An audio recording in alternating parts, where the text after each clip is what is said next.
Hi, everyone. It's GoPowercat publisher Tim Fitzgerald, and welcome to Deep Purple. Haven't done one of these in a while. I'm overdue.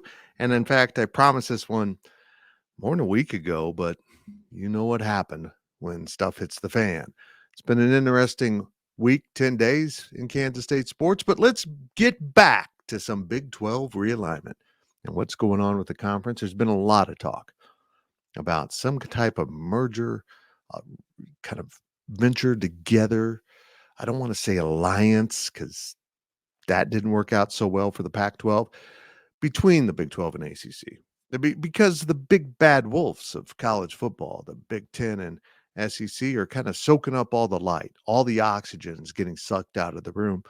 And we knew this would happen. Now, the NCAA president has come up with an idea that would essentially shatter the FBS as we know it. And that's a whole different conversation. Would Kansas State and other Big 12 brands want to be part of that upper echelon, that semi-pro level of football that they're talking about? Well, I mean, if you're not in that category, then you're just going to be like a minor league system. Because of the NIL and transfer portal, you'll constantly be in flux. We're seeing it happen to the FCS. They're getting ravaged right now by so many schools coming in to steal their best players. It is really turned into a mess at that level, and that will escalate up into the non-elite status if there are 3 subdivisions. And just to fill you in, currently there's 2 subdivisions in Division 1. You'll see North Dakota State, Villanova, and schools like that in the NCAA tournament. They're Division 1, but they're in the football championship series subdivision.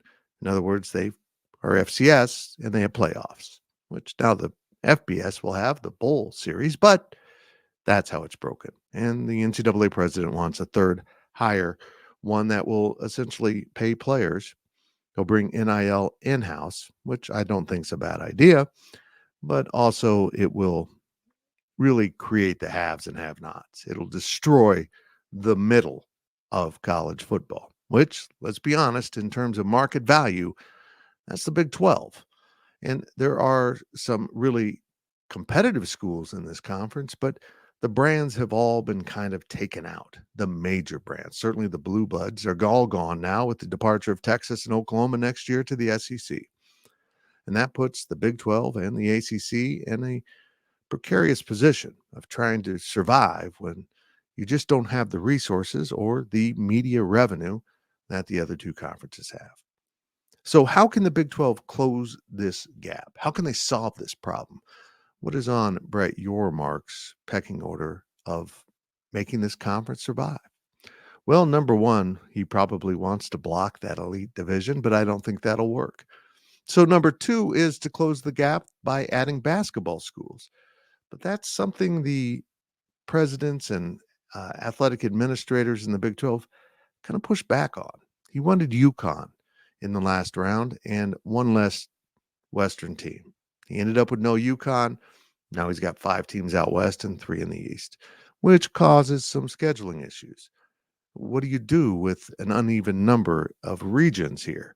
You've got 5 and you've got 8 and you've got 3 going across Western, Central, and Atlantic zones. And so it does get a little sticky. But now the ACC seems to be in peril. Everything that has been boiling up to this was about the equity of what the shares are in the conference, who's really getting paid and who's earning it.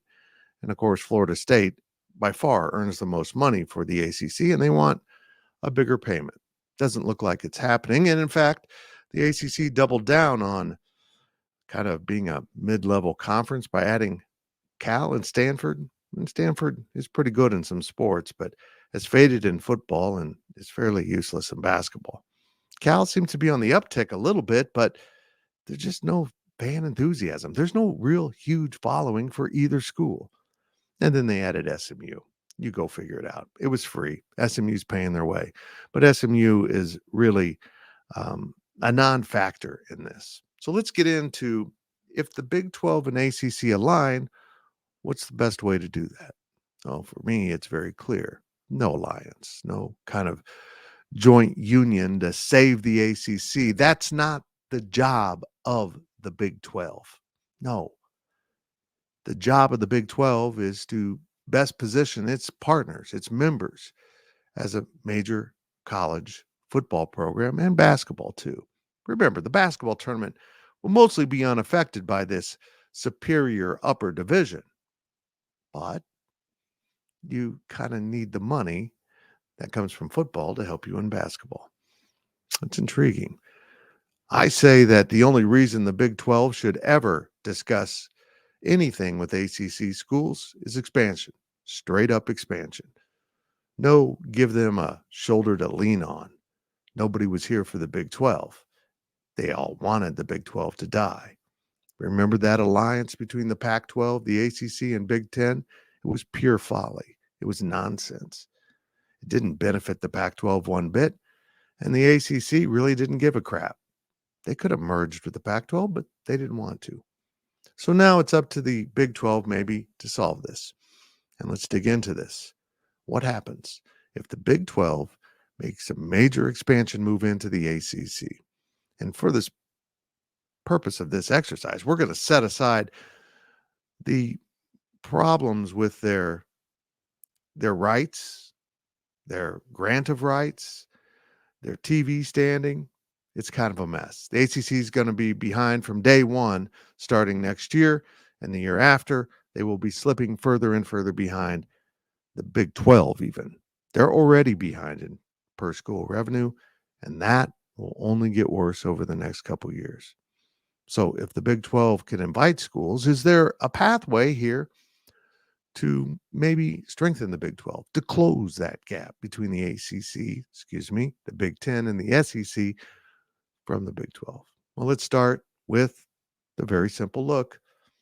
And there is the current 14 school alignment in ACC football. I feel like something's missing there. There is another member. They don't really play football right now. There it is, Notre Dame. Got to add Notre Dame in. Well, they don't play football. They are just simply here to hang out and park the rest of their sports in the ACC. It's a strange alignment. And if the Big 12 would ever go to a basketball-only expansion, which Brett Yormark has discussed, certainly bringing Notre Dame in for non-football purposes would be a huge get. But now that we've got these 15 current ACC schools up, let's make a list of all the schools that absolutely will not join the Big 12. And I put these schools in red. Okay, there it is. That's the list. There's no way Notre Dame is joining the Big 12 for football. I'm just going to tell you right now. It's going to take a lot of other moving parts to even make that come in to fruition. But now, remember, the ACC is expanded. And there we are, Stanford, Cal, and SMU. And now let's take this a step farther. What schools does the Big 12 just have no use for? And add that in to Notre Dame. Well, so much for that expansion. And honestly, Wake Forest and Syracuse just don't bring much to the conference. Wake Forest is a smaller school that doesn't have a real big national brand. And Syracuse, my apologies to the Orange, but it's a fading brand. Their glory days of football are behind them, and basketball just ain't what it used to be now. I don't see how they quite fit in. Maybe that's a long-term, long goal addition just to get you to the right number, but I don't see it. So let's boil this down now. There's your 12 schools from the ACC that could have some potential to join the Big 12. That's an interesting list, if you ask me. But let's be honest. Those are the top 4 brands the Big 12 would want. And why not? If you got those 4 schools, how much closer to the TV value of the Big 10 and SEC would you be? I don't know. That's a question I can't answer. But that's the sales pitch Brett Yormark could and should take. Join us with your best football and basketball brands, and we will, between football and basketball contracts, and remember, Brett Yormark is determined to make basketball its own thing, have a separate contract because he believes the Big 12 is being grossly underpaid in basketball value with the current contract. Could you sell that? Well, probably not all the schools would be in on that. So let's add the next 4 in. I'm telling you, folks, if you got 4 of these 8, you're going to be okay. Do the first 4 move the needle a lot more than the last 4? The second grouping on the screen? Yeah, they do. They do. And of course, that's kind of the pecking order going down. But let's be remembered this. While I left Florida State in this equation, there's a big problem with Florida State possibly joining this conference. They don't want to deal with ESPN. ESPN, in their minds, burned them dramatically with what happened the college football playoff selections. They're furious. And really, the only destination that makes sense for them to get revenge on ESPN would be the Big Ten, which doesn't have ESPN as a TV partner. So they're probably out. What schools would absolutely jump at an opportunity to come to the Big 12? There. Those are them. That feels a lot more underwhelming. So let's now clean up the list a little bit, remove Florida State and move Virginia Tech over, Duke over. And folks, you're kind of getting in here at what the Big 12 might have interest in. Are you a football brand? Are you a basketball brand? And are you such a major state institution such as North Carolina and Virginia? You're absolutely irresistible. Now, this is just taking into consideration the Big 12's desires. What does the SEC want to do? I mean, does the SEC really want to add 4 more schools from the ACC? If they do, this list looks dramatically different because money talks. And some schools would certainly jump at the money. But I don't know if it's the best fit for them, but they would jump at the money. So the Big Ten might be interested in some more schools. But what's interesting is I think mostly schools we've eliminated. Now, maybe there is an overall desire to add the giant academic institutions at Virginia and North Carolina. And I could see why they would be interested. But we already have established, I think Florida State is in their wheelhouse. And Notre Dame is certainly their highest school on their ranking in the Big Ten of wanting them in the conference. But Cal and Stanford would certainly seem like schools that might follow in. They seem like schools that would kind of fit into the Big Ten. There's other schools, of course, but let's return to our list now and let's start boiling this out. There's the 8. There's the 8 that the Big 12 could eye. What combination of 4 makes you a better conference? And if you would take all 8 and become a 24 school conference, are you maximizing your value out of the possible schools on the table in football and basketball? I'm not going to get into guessing who I think would join the Big 12. That seems so far down the road. But there's a lot of moving factors here. The presidents and chancellors will want some academic weight. It's honestly something the Big 12 doesn't have a whole lot of. But at the end of the day, it's about football and to a lesser degree basketball. But a lesser degree that Brett Yormark wants to lift up.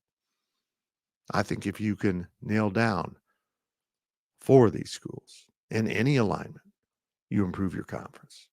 And you get to 20, which is a more manageable number than 24. And let's not forget, you do have some backup plans there. And there's always those guys at Florida State. Would they come to the Big 12 if, maybe in particular, their home rights, their main rights were assigned to Fox, the other partner?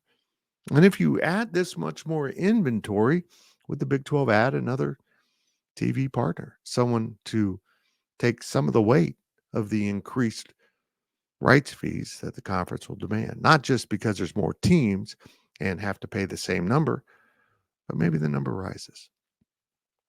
It's interesting. We'll follow the ACC. We'll try to update you as they get closer to maybe someone challenging that grant of rights, trying to escape. And if they do, then, well, pardon my language, all hell will break loose. We'll see where everyone goes. where everyone's wanted, where everyone lands. And some of them will be in the Big 12. But who? That's the question. And maybe on a future Deep Purple, we'll have an answer. That's it for this edition of Deep Purple. I'm Fitz. Make sure you're subscribing to the YouTube channel. Drop your comments, all that good stuff. And we're having a big sale right now at GoPowercat, 60% off. We appreciate you watching.